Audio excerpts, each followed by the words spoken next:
अस्सलाम वालेकुम व्यूअर्स, बिस्मिल्लाहिर्रहमानिर्रहीम। Welcome to my channel learn English with Nazish. I hope so कि आप सब खैरियत से होंगे। आज का हमारा टॉपिक है जर्नी टू सब consciousness in the novel heart of darkness. Heart of darkness जो नावल है, असल में तो ये वैसे जर्नी थी, जोसेफ कॉनरेड की जर्नी टू कॉन्गो थी, लेकिन इसको जर्नी टू सब कॉन्शियसनेस कहा जाता है। सब कॉन्शियसनेस की जो टर्म है, ये एक दफ़ा हम पहले भी डिस्कस कर चुके हैं। हमने जो एक नावल पढ़ा था वर्जीनिया वुल्फ का टू द लाइट हाउस, उसमें हमने स्ट्रीम ऑफ कॉन्शियसनेस वाला एक टॉपिक पढ़ा था कि उसने जो था वो नावल जो था स्ट्रीम ऑफ कॉन्शियसनेस में लिखा था। मतलब जो जो उसके माइंड में थॉट्स आई थी, आइडियाज़ थे, उसने वर्ड्स की फॉर्म में पेपर पे लिख दिया था। और यही काम जो है जोसेफ कॉनरेड ने किया है। जोसेफ कॉनरेड जो होता है ना, अपनी लाइफ में एक वॉयज पे जाता है, एक सफ़र पे जाता है, कॉन्गो रिवर के एक कंट्री का जो है ना दौरा करता है।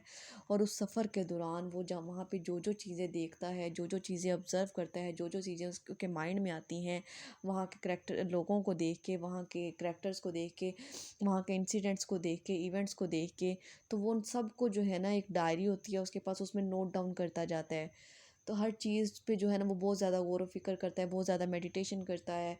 और जो है ना उसको ज़्यादा से ज़्यादा हर चीज़ को क्रिटिकली जो है ना इवैल्यूएट करने की कोशिश करता है उस वॉयज में, और नोट डाउन करता जाता है। और बाद में उसने उन सब चीज़ों को जो था ना एक ऑर्गेनाइज़ करके एक नावल की फॉर्म दे दी, और उस नावल का जो टाइटल था ना वो उसने रख दिया द हार्ट ऑफ डार्कनेस।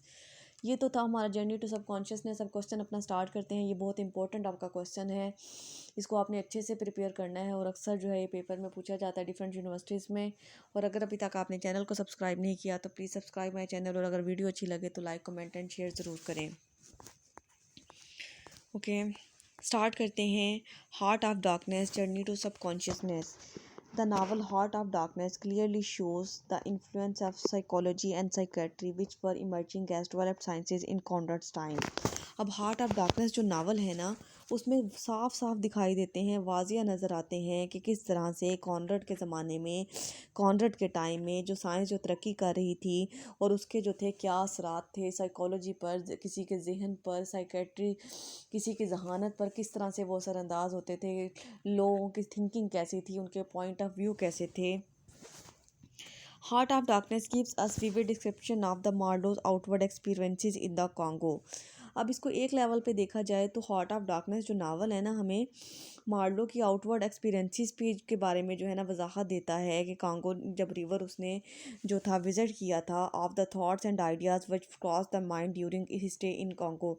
लेकिन इसका एक डीपर मीनिंग ये है, ये भी निकलता है कि यानी उसकी जो थी कांगो रिवर को जब वो विज़िट कर रहा था, तो उसके माइंड में क्या क्या थॉट्स, क्या क्या आइडियाज़ आ रहे थे उसके जहन में, जब उसने कांगो जो रिवर पे उस कंट्री में जब स्टे किया था, तो उसके माइंड में क्या क्या बातें आई थी। Marlowe appears not only as a man of action but also serves as a thinker who reflects upon everything that he observes। कि मार्लो जो है ना सिर्फ एक मैन ऑफ एक्शन नहीं है, बल्कि वो एक थिंकर है। मतलब एक ऐसा सोचने वाला है कि वो अपने इर्द गिर्द अपनी लाइफ में जो भी एक्सपीरियंस करता है, जो भी चीज़ देखता है, जो भी मुशाहिदा करता है, उस पर बहुत ज़्यादा गौर व फिक्र करता है, हर चीज़ को क्रिटिकली लेता है। He is a meditative, meditative कहते हैं गौर फिक्र करने वाला मैन आदमी, वो एक गौर फिक्र करने वाला आदमी है। Who always keeps examining his own thoughts arising in his minds. वो हमेशा जो है ना अपनी थॉट्स को जो है उनका मुशाहिदा करता रहता है, उनको आजमाने की कोशिश करता है, जो भी उसके माइंड में आती हैं उसको उसकी तह तक जाने की कोशिश करता है। Thus the book is to be treated as Marlow's exploration of his consciousness and subconscious mind. अब ये जो बुक हार्ट ऑफ डार्कनेस है ना, इसमें मार्लो के एक्सप्लोरेशन दी गई है, सबकॉन्शियस भी और सॉरी कॉन्शियस भी और सब कॉन्शियस भी। इसका मतलब है कि यानी मार्लो की वहाँ पे जो फिज़िकल एक्सपीरियंसेस थे उनको भी शो किया गया है, और उसका जो मेंटली और स्पिरिचुअली वहाँ पे कंडीशन थी उसको भी बताया गया है। The phrase heart of darkness mean the interior of the Congo. अब ये जो फ्रेज हार्ट ऑफ डार्कनेस है ना, ये असल में बात किसकी हो रही है कि कॉन्गो के अंदर के जो वहाँ पे हालात थे, and also the in most depth of the human mind. और इसके अलावा वहाँ के जो लोग थे और जो मार्लो था ना, उनके जहन में क्या चल रहा था, उनकी भी, उनके अंदर की भी बात हो रही है, और कॉन्गो के अंदर क्या हो रहा था उसकी भी बात हो रही है ये इस नावल में, हार्ट ऑफ डार्कनेस में। The novel gives us the internal and the external. कि नावल जो है ना कुछ चीज़ें हमें इंटरनली एक्सप्लोर करता है, और कुछ को जो एक्सटर्नली करता है, बैरूनी तौर पे करता है। The externals are the scenes, incidents and the person with whom Marlow meets. अब एक्सटर्नल कौन से आ जाते हैं, वो सीन्स, वो मनाजिर, वो वाक़यात या वो लोग जिनसे मार्लो अपने वॉयज के दरमियान अपने सफ़र के दौरान मिलता है, उसकी मुलाकात होती है। While the internals are Marlowe own thoughts which arise is in his subconsciousness। और जब इन जो कि इंटरनल्स हैं, इंटरनल वो उसकी सोचें हैं, वो आइडियाज़ हैं जो सफ़र के दौरान उसके माइंड में आते हैं, उसके जहन पे कब्ज़ा कर लेते हैं और उनको जो है वो सोचने पे मजबूर हो जाता है। In the beginning Marlow is described sitting in the pose of a Buddha. अब नावल के जो स्टार्ट में जो है ना, वो मार्लो की पोजीशन कुछ इस तरह से बताई गई है कि वो ना एक वो जो बुधा का वर्ड यूज़ किया गया ना, कि जिस तरह हम वो अक्सर वो देखते हैं ना योगा वगैरह में, अक्सर ये हिंदू करते हैं, ये पूजा कर रहे होते हैं या जो योगा के दौरान वो ना ये नीचे पाती मार के बैठे होते हैं, एक टांग पे दूसरी टांग रख के, तो उस स्टाइल में वो बैठा हुआ है। He tells that the city of Russell made him think of a whited structure. वो कहता है कि ये जो सिटी ऑफ रसल है ना, इसको देखने के बाद मैं ये सोचने पे मजबूर हो गया हूँ ना, ये तो मुझे किसी गोरों का जो है ना मकबरा लगता है, गोरों का जो होता है ना मज़ार, वो लगता है कि यानी किस तरह यानी गोरों ने यहाँ पे ना खुद को जो है ना हुक्मरान बनाया हुआ है, यहाँ के जो है देवता बने बैठे हैं। When speaking about his encounter with two knitting women. अब फिर जब उसकी मुलाकात होती है ना दो निटिंग वुमेन से, दो यानी औरतों से जो कि वूल को जो निट कर रही होती हैं, बुन रही होती हैं। He also describes his mental reaction to them. वो उनको भी जो है ना अपनी मेंटल रिएक्शन के बारे में बताता है, अपनी जहनी हालत के बारे में बताता है। Hail old knitter of black, those who are about to die I salute you. क्या वो उनको कहता है कि हाय के यानी ओल्ड निटर यानी बूढ़ी औरतों जो कि बुन रही हो ब्लैक वूल, काली वूल को या काले रेशम को, कि वो कहता है कि तुम लोग जो है ना ये इतनी एडवर्स हालत में हो, इतनी बुरी हालत में हो, जो कि ना तुम लोग जो है ना ऐसा लगता है कि बिल्कुल मौत के करीब हो, बिल्कुल मरने वाले हो। सल्यूट यू, मैं तुम्हें सल्यूट करता हूँ, तुम्हें दाद देता हूँ, खराज तहसीन पेश करता हूँ। After seeing the knitting women and after meeting the aunt. अब जो है ना उसकी मुलाकात पहले तो निटिंग वुमेन से होती है, फिर उसके बाद वो अपनी आंटी से मिलता है। वहाँ पे ना उसकी एक आंटी रहती है जो कि ना वो बाद में जब वो उसको फील होता है ना कि मैं यहाँ पे जॉबलेस हूँ, अपना टाइम वेस्ट कर रहा हूँ, तो वो सोचता है कि मुझे कोई ना कोई जॉब करनी चाहिए। तो ये जो उसकी आंटी होती है ना उसको जॉब ढूंढने में उसकी हेल्प करती है।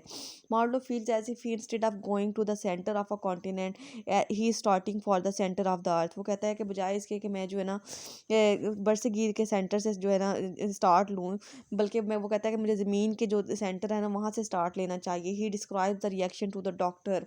अब फिर क्या होता है कि जब उसकी जॉब हो जाती है ना, तो वो जब अपने जॉब वाले ऑफिस में पहुँचता है ना, तो वहाँ पे उसका मेडिकल टेस्ट किए जाते हैं, ऐसे जैसे होता है ना गवर्नमेंट जॉब के लिए मेडिकल टेस्ट किए जाते हैं, फिजिकली उसको चेक किया जाता है, तो इसी तरह से उसके टेस्ट वगैरह होते हैं। तो जो डॉक्टर होता है जो उसको एग्जामिन कर रहा होता है, जो उसके टेस्ट कर रहा होता है, उसके साथ उसकी क्या कन्वर्सेशन होती है वो देखते हैं।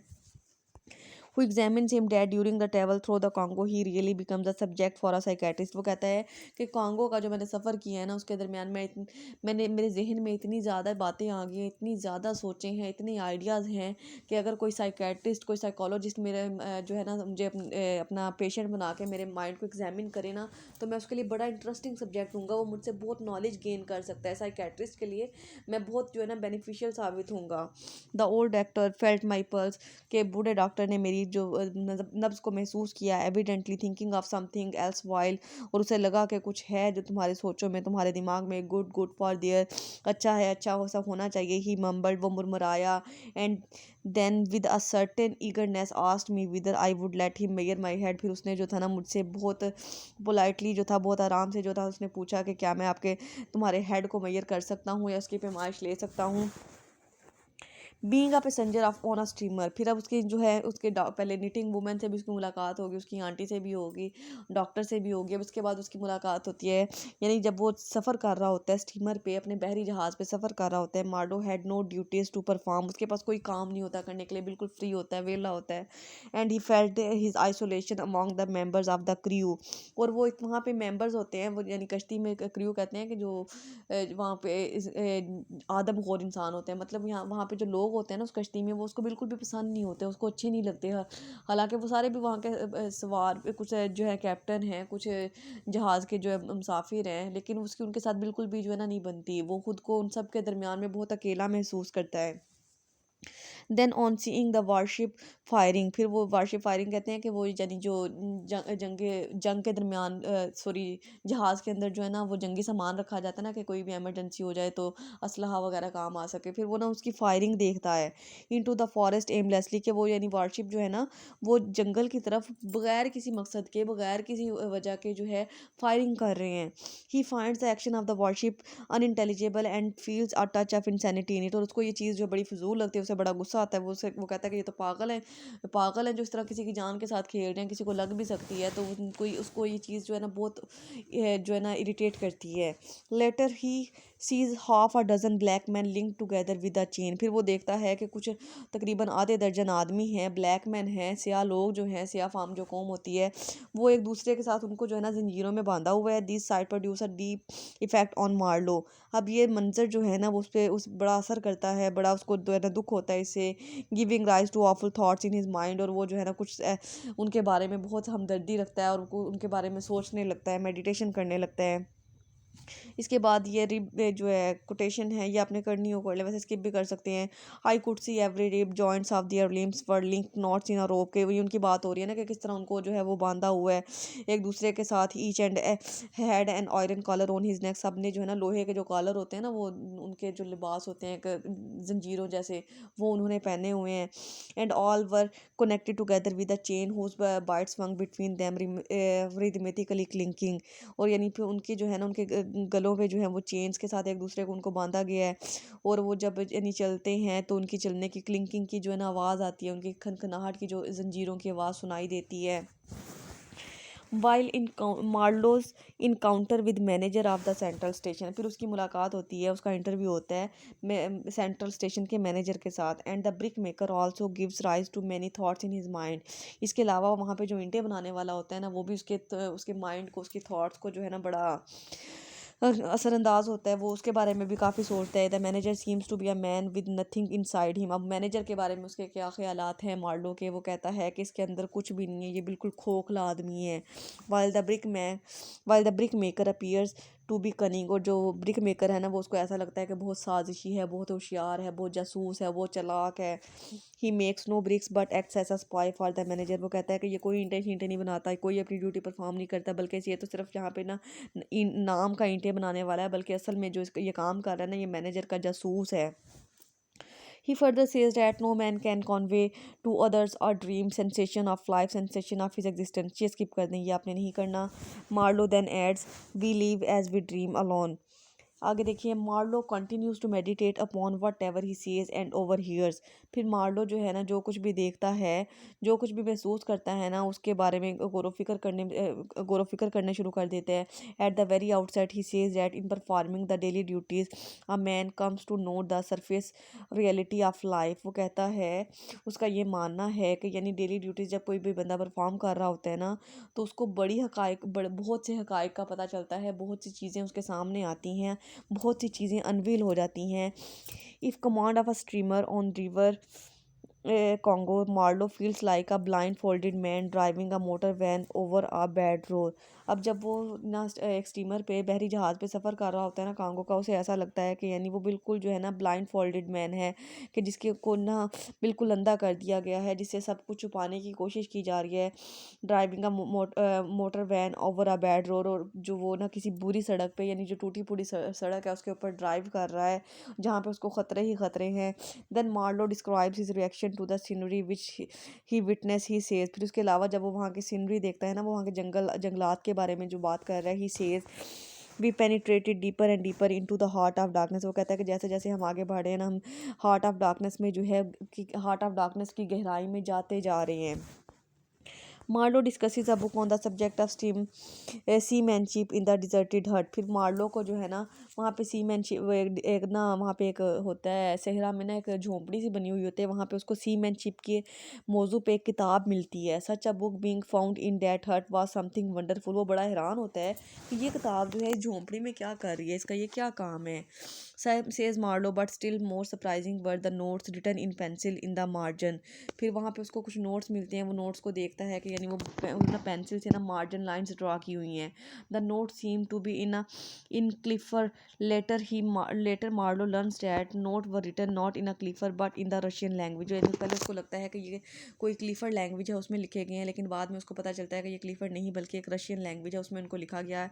Here Marlowe also observes that no man in this world is safe from trouble at any stage in his life. अब जो है ना मार्लो का मुशाहदा ये कहता है, उसे ये महसूस होता है कि कोई भी इंसान जो है ना वो दुनिया में महफूज नहीं होता, कोई भी जो है परेशानी से जो है बरी नहीं होता. हर इंसान को किसी ना किसी तरह की किसी ना किसी ज़िंदगी के मरहले में कोई ना कोई परेशानी का, किसी ना किसी टेंशन का सामना ज़रूर होता है.